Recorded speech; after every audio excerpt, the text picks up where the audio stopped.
mother likes to tell a story of a time she took me to a water park when I was about 5 years old. Houston summers are notoriously oppressive, and Splash Town, our local water park, was one of our favorite places to escape from the heat. There was this really popular attraction in the kids area. It was this whale that had a seat that you could sit on, and you could put your hand over where the water would come out. Very exciting stuff for a kid. On this particular day at the water park, there was one boy that was particularly rude and bullish. While I had learned well the rules of social cohesion, say please and thank you, be kind to your fellow humans, and share and take turns, he seemed to disregard all of those rules. I had waited patiently to hop onto the whale, and when it was my turn, out of nowhere, he came and darted in front of me. I was shocked at this rudeness, but decided I could swallow my irritation and play nearby until he was done. Sometime later, I noticed the whale was available again, and so I made my way over, and there he was again. This time, he physically pushed me out of the way. I was dumbfounded. I turned around and started bawling. This is the part of the story my mother loves to tell. She saw me, ran to the rescue, and said, "What's wrong? Why are you sad?" "I'm not sad," I told her. "I'm mad." What's wrong?" she asked me. And I said, "That boy, he pushed me." And then she said, "I'm sure he didn't mean to." Right? That set me off. I turned, I looked square into my mother's face, and I said, "If that boy pushes me again, I'm going to shove his face into the ground." That day, I felt real, raw anger. And while I did not commit any acts of violence, I did learn confidence, courage, and bravery. My relationship with anger has evolved ever since.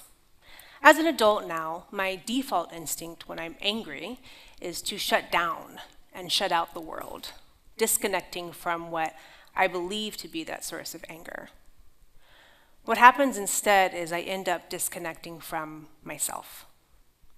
When we're taught that anger is something bad or something to avoid, it's easy to ignore or dismiss as not me. But ignoring anger just leaves me tired, frustrated, and still angry. Not a great combo.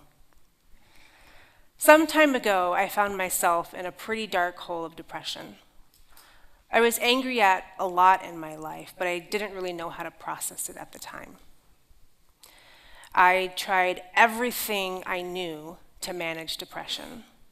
I meditated, I journaled, I ate well, I got enough sleep, I did yoga, nothing helped. I then found myself in talk therapy, pouring my heart and soul out, trying to unpack what I was doing wrong. That didn't help either. I then thought that perhaps medication could be a solution, desperate for an answer. A few months went by and my depression only got worse. While the details of this particular time in my life are still difficult to talk about, what I will share is that I found myself in a complete mental health crisis, battling suicidal thoughts. I felt cornered. I woke up one Monday morning trying to move through my day and through my week as normal, but I couldn't shake the thought that ending things might just be easier. I called my sister. I told her I needed some serious help.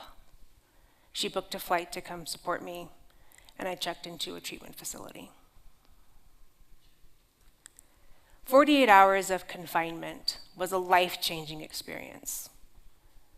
There's not a lot to do in a treatment facility, and so I did one of the only things I could do. I wrote. I wrote a lot. As I wrote in my makeshift journal, it became clear to me that I ignored so much in my life that I was angry about. And when I really dissected it and saw the pile up, I knew that if I chose to, and if I wanted to, I could change those circumstances with time. It was then that I acknowledged that unaddressed anger had nearly destroyed me. I left the treatment facility that day feeling empowered and a little bit lighter, and while still fragile, a little bit more able to breathe through the anger, rather than trying to cover it up with yoga or meditation. I'd like to say anger disappeared in my life, but I wasn't so lucky. I had to learn how to harness it. Shortly after relocating myself and my family to Colorado, I found myself without a sense of control. I fell into rather than chose a job because we all have bills to pay. I didn't have a social network, and I didn't know how to give my life a sense of direction or meaning outside of being a wife, a young mother, an employee. But intuitively, I knew that I needed to move that anger, get that energy out. So I became a bit of a gym rat, a full-time bike commuter. I even had a short stint as a roller derby skater. My track name was Rascal, number 279. But my love of nature then soon took me to the natural world, where I started hiking every Sunday. It literally became my church. And soon discovered that outdoors and on the trails by myself, I found that I felt small, but in a really good way, and in a way that helped to put things into perspective for me. So with this deepening love and appreciation for the natural world, so too did my anger deepen at the destruction of it.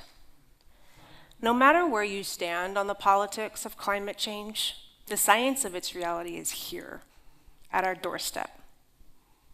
I was angry at climate denial. I was angry at the continued norms that threaten our future. I'm angry at the size and scale of the problem, at the systems and industry transformation required to even begin solving it. When I take it all in, it's equal parts frustrating, exhausting, and infuriating to think about. But with this deepening love for nature, so too did my anger deepen. There it was, demanding my attention. This time, a few years wiser and a number of hikes under my belt later, I let that anger guide me. I took a job that championed climate action, and I enjoyed every minute I was there. I joined a nonprofit board of directors for an organization fighting for a regenerative future, and I served there for 6 years. I exercised my civic engagement by signing up to be on my local advisory board for climate action. And I found practices in my personal life to reduce waste, conserve energy, and support political action. I am beyond proud to say that I helped define Denver as one of the nation's most climate-forward cities.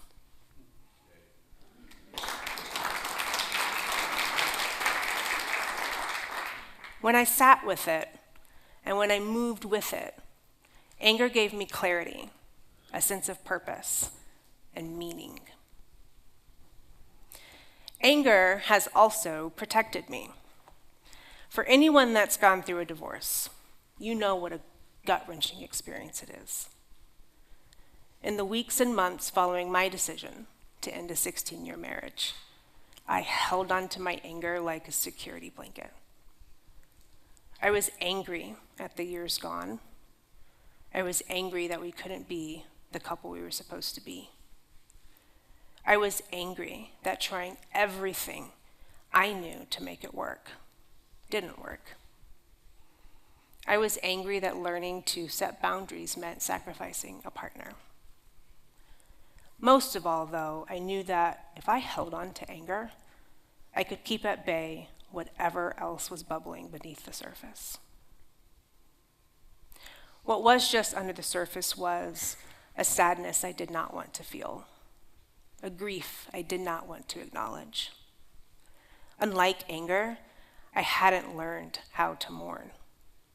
And so I consciously let my anger walk alongside my grief and learned how to mourn moment by moment, day by day, with patience, acceptance, and surrender.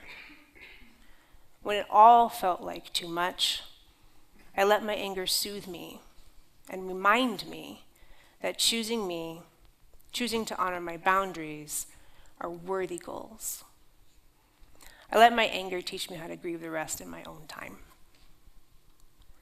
Anger softened a suffocating sadness, a grief that might have consumed me otherwise.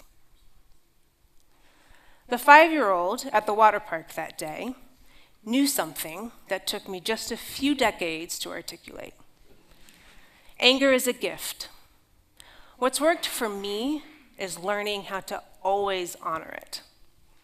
Anger isn't bad or destructive. It just wants to be seen, heard, and acknowledged, like any one of us. Anger may not move and motivate you the way that it has me, but I promise it has an awful lot to say when it shows up.